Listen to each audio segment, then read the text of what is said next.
Mtu kwanza hawataki kujua ni biashara anafanya, ni kuruka tu kwa conclusion, kwa sababu alikuwa na deputy president tutamharibia China namna gani, wacha tuseme ni terrorist. Surely we are embarrassing ourselves. Mpaka embassy ya Turkey inatoa statement kwa sababu ya mambo yetu ya upuzi. Ruto defended his relationship with Uganda President Yoweri Museveni. Museveni ni rafiki wa rais wa Kenya. Museveni ni rafiki yangu. Mimi nimewahi hata kwenda kumfanyia kampeni Uganda. Viongozi hawa wote wa NASA wamewahi kwenda kumfanyia kampeni Museveni Uganda kwa sababu ya urafiki ulioko kati ya Kenya na Uganda. Right?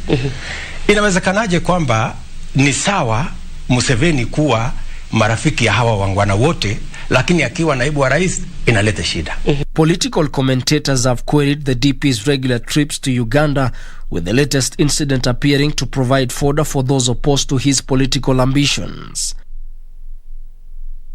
Well, despite the deputy president taking a stab at that particular aborted trip, the Orange Democratic Party movement party wants the deputy president to come out clear over his relationship with Ugandan President Yoweri Museveni and the alleged Turkish investor. The leaders are questioning what they claim is DP's frequent trips to Uganda instead of building the Kenyan economy. The leadership of the Orange Democratic Movement in Parliament claims the Deputy President William Ruto aborted trip to Uganda was a sympathy-seeking circus. Speaking at Parliament buildings, the ODM MPs claimed they were suspicious of the DP's relationship with Uganda. We want to ask him to share with Kenyans what ideals he is borrowing from NRM, the National Resistance Movement. We are not bothered with whether Ruto was cleared or not. We are bothered with his relationship with Uganda, and we are bothered with what he's going to do in Uganda. They further challenged Ruto to explain his relationship with Uganda's ruling party, National Resistance Movement, and reason of taking foreign investors to a neighboring country. And he has been telling us that bottom up. I want to bring bottom up here. I want to bring investors here. I want to do youth employment.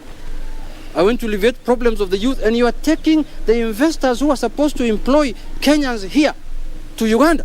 If you are the deputy president of a country, how on earth would you claim to be taking investors to another nation, to another state?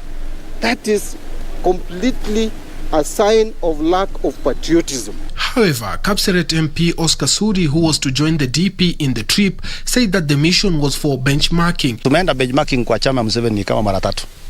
Na kuna kazi tunaendelesha huko.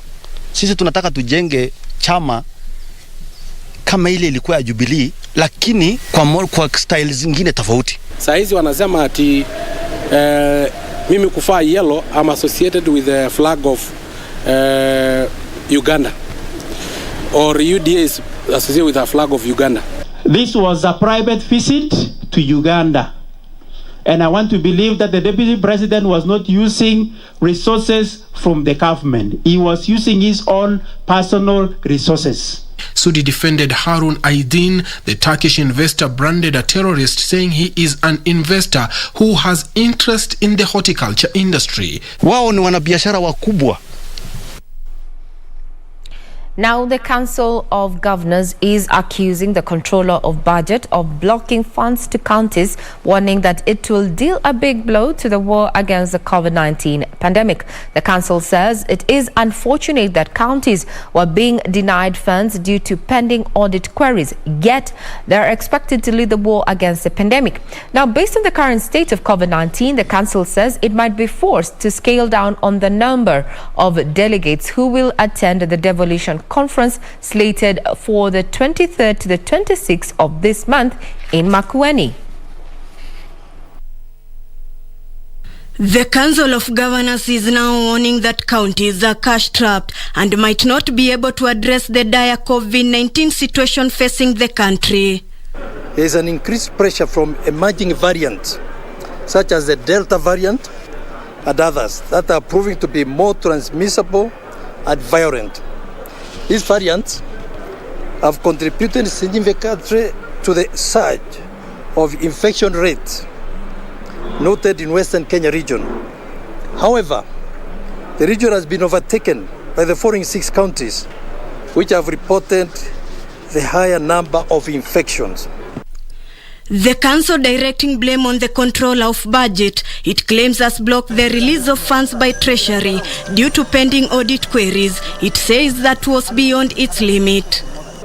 It is important for the Office of the Controller to recognize that approval on requisition of funds is based on County Government's Appropriations Act, and the oversight role is purely the mandate of the county assemblies and the Senate. The county bosses warning that they are not only dealing with the pandemic, but a resurgence of patients with mental health illnesses due to stress and anxiety associated with the impact of COVID-19. The most prominent manifestations is the rise of suicide cases. This has increased from 317 cases recorded annually in the past years to over 417 recorded this year, an increase of 100 cases. Pandemic, the council says some ASAL counties are being threatened with drought taking on a toll on livelihoods that require urgent interventions. As the number of COVID-19 cases continue surging in the country, the Council of Governors say they are considering to reduce the number of attendees to the devolution conference. That is Ruth Wamboi there giving us, what the Council of Governors had to say yesterday in regard to, monies owed to the counties, as well as where we find ourselves as a country when it comes to stemming the spread of COVID-19. This is to remind you that there's an ongoing operation of the public transport vehicles. One such is going on Langati Road. So if you're applying that route, remember, do not agree to be part of the excess passengers in any PSV, as well as have your mask and don it. Don't just carry it around in your pocket. Have it on in the appropriate manner. Now, looking at matters of crime, is that a family in EMBU County is seeking answers following the mysterious death of 2 brothers who were allegedly arrested by police for violating the curfew rules. Benson Jiro, aged 22, Emmanuel Mutura, aged 19, students at Don Bosco Technical Institute and Moi Kabrak University, respectively, were arrested by police officers from Manyata on Sunday for flouting the COVID-19 safety protocols, only for their bodies to be found at EMBU Level 5 Hospital mortuary. In another development, police are investigating an incident in which a 42-year-old man allegedly killed his wife before turning the gun on himself in their home in KIAMBU County.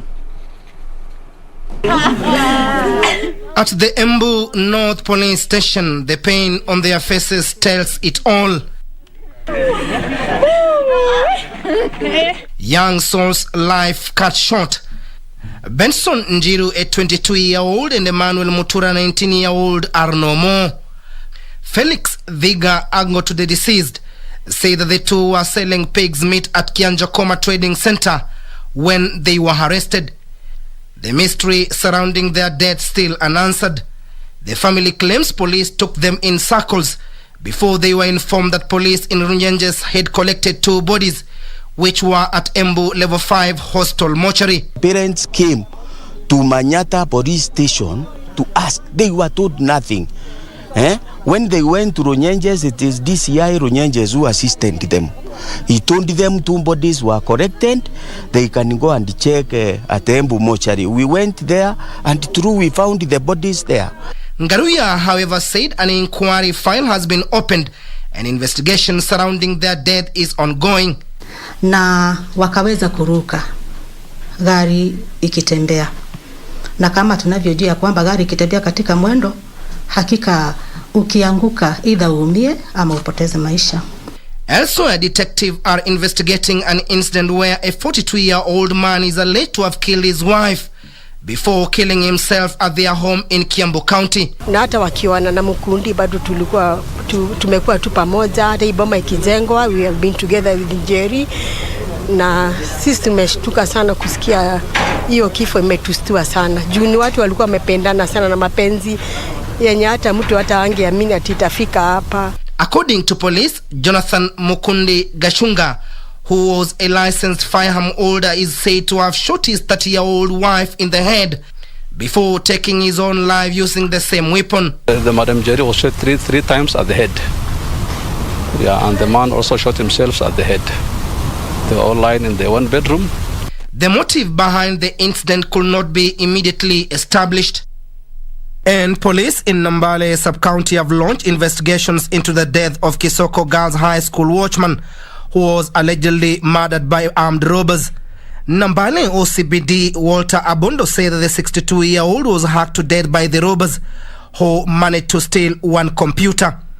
Hawa walikuwa hiyo watchman watu ambao tutapata, but tuna request members of public watusaidie so that we make an arrest. Police had an hectic time controlling a huge crowd that wanted to have a glimpse of the deceased. Indeed, there's this conversation, especially on social media, with Kenyans are saying that you see watching the news is quite a miserable feat, because when you move from murder, you get into another and another. Well, that is one such when it comes to matters of crime. It seems that life has become a price that people are willing to pay.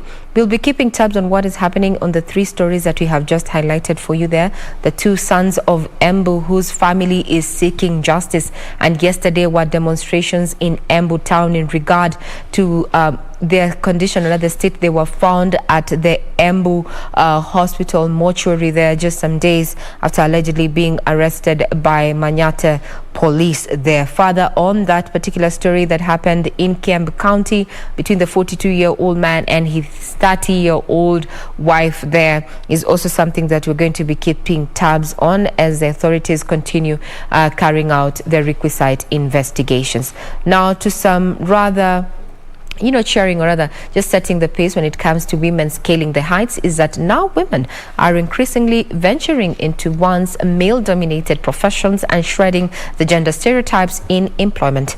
Our reporter Junaid Karisa shares experiences of the female plant workers operating big machinery at the Mombasa Southern Bypass project in Mombasa, and are breaking their backs alongside their male counterparts to eke a living.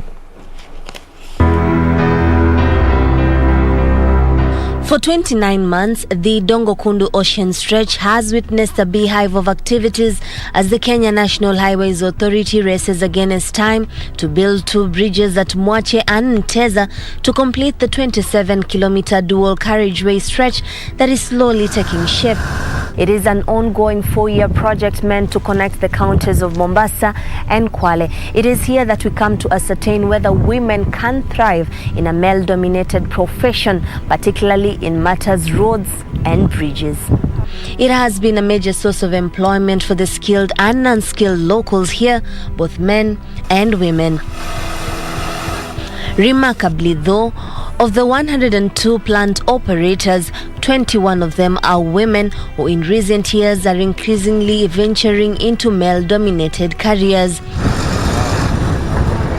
Asha Jimbisa is one of such envied women who has for the last 17 months operated the lorry boozer.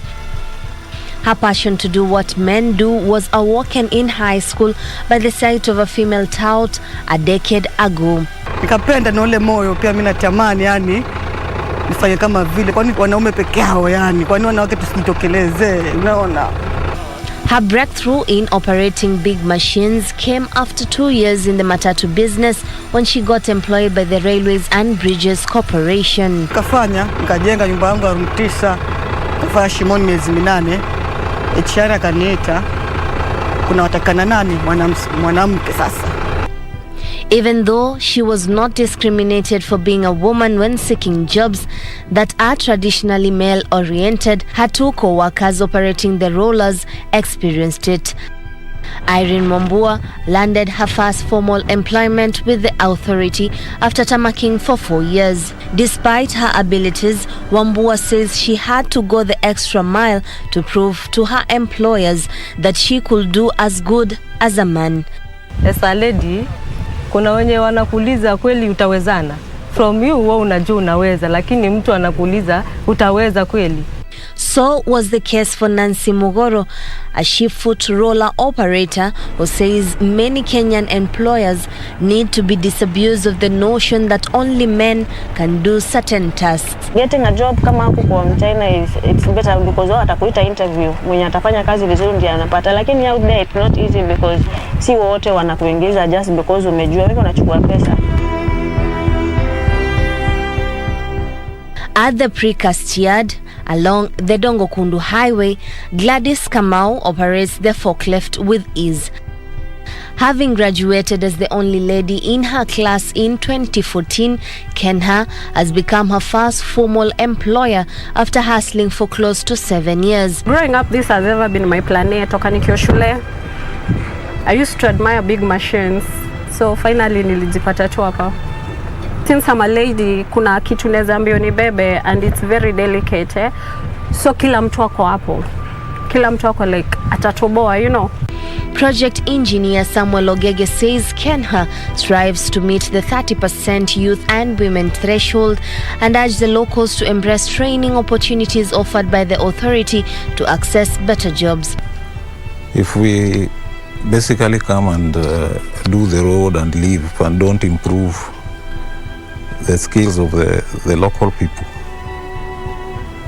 then once we are gone, nobody benefits. So it is now a deliberate policy that when we have a major project, we make sure that we empower and improve the skills of the youth around that project area. Wanawake pia tusikae nyuma, lazima tuwe ngangari na sisi tutokeze watu waweza.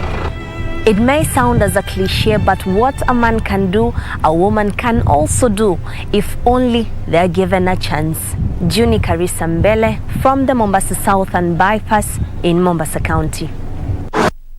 Well, what a man can do, definitely a woman can do better. I am of the opinion, however, even when we say ladies first and men before, is that it doesn't necessarily, it's not always based on your gender that you can achieve whatever it is that you want to achieve, provided you have put your mind and focus at it.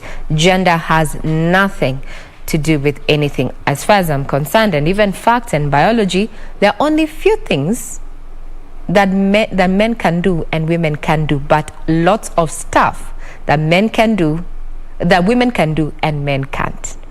Well, we'll be discussing that when we get to matters trending topics, but now let's cross to the counties, where First Lady Margaret Kenyatta has commended Elephant Neighbours Centre Executive Director Jim Nyamu for his conservation campaign dubbed Ivory Belongs to the Elephants, that has helped to sensitize communities on the need to protect the endangered mammals. Nyamu is embarking on a 320-kilometer walk to raise funds and awareness to communities around the park on the need to protect wildlife. More of these stories in our county news wrap.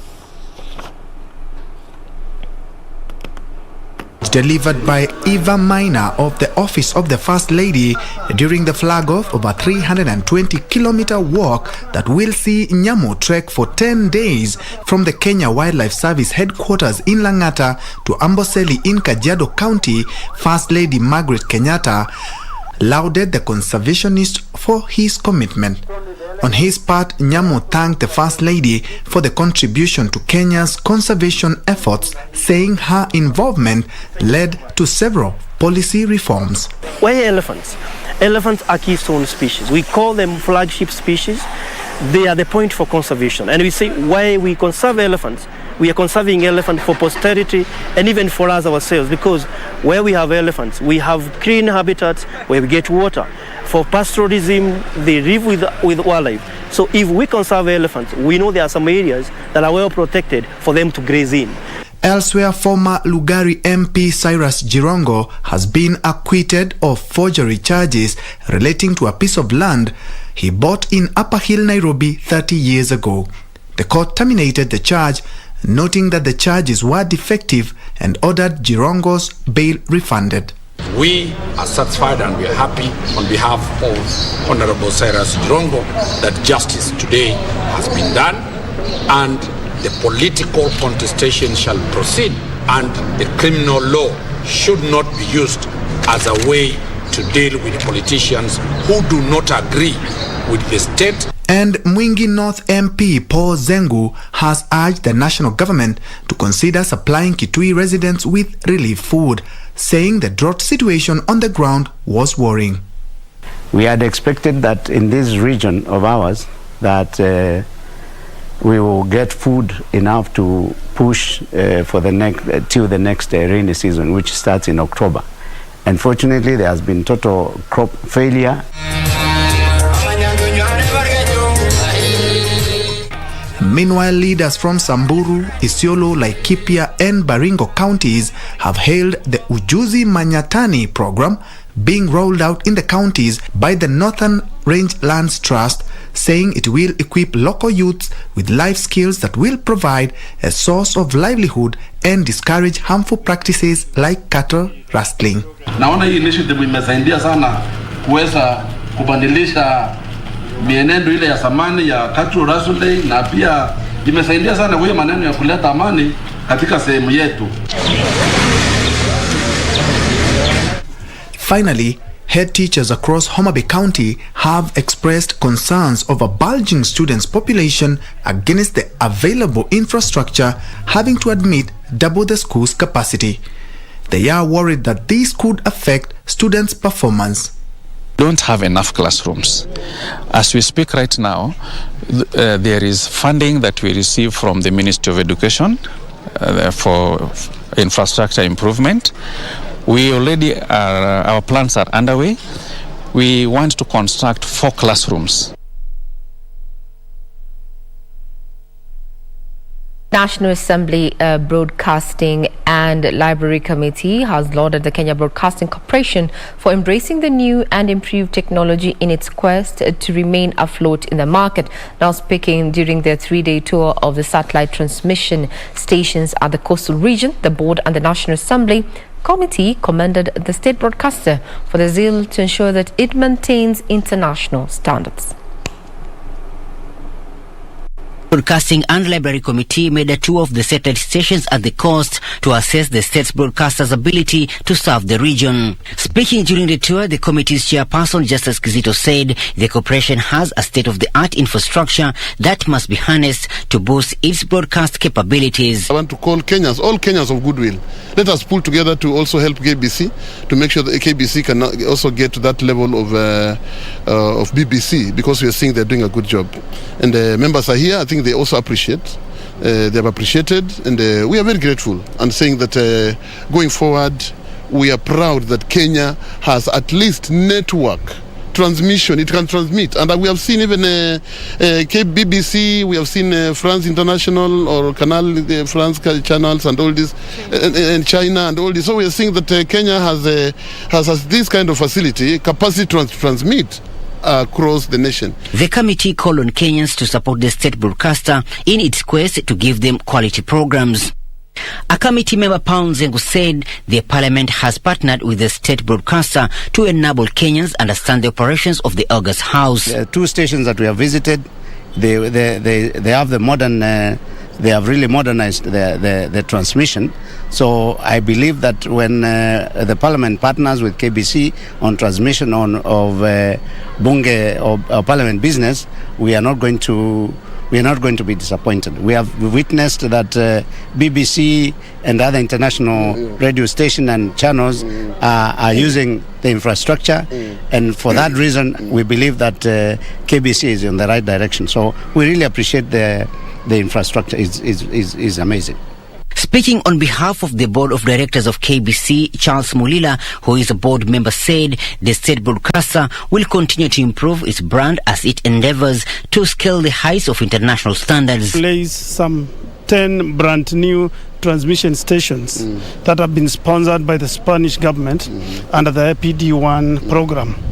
We are in the process of looking for the same partnership to start up the APD2 that is going to cover the entire breadth and width of Kenya. Already now we've got 96% of Kenya covered in TV, and we have the capacity to give each county a local TV station from our ended equipment, which we installed sometimes last year. So we are very happy that you found time to come and to our facilities. And as you have seen, they are brand new. We are going places. Now, finally, yesterday we were following up on what has been happening in Tokyo. We bagged our first gold and salvaged our athletics prowess after Emmanuel Korir read his compatriot Ferguson Rotich in a 1-2 spectacular finish, ending days of dismal show at the 2020 Tokyo Olympic Games. Korir's glamorous gold came after having again won a bronze medal in the 3,000 meter steeplechase final. Team Kenya now has a total of 5 medals, 1 gold, 2 silver and 2 bronze. Here's a recap.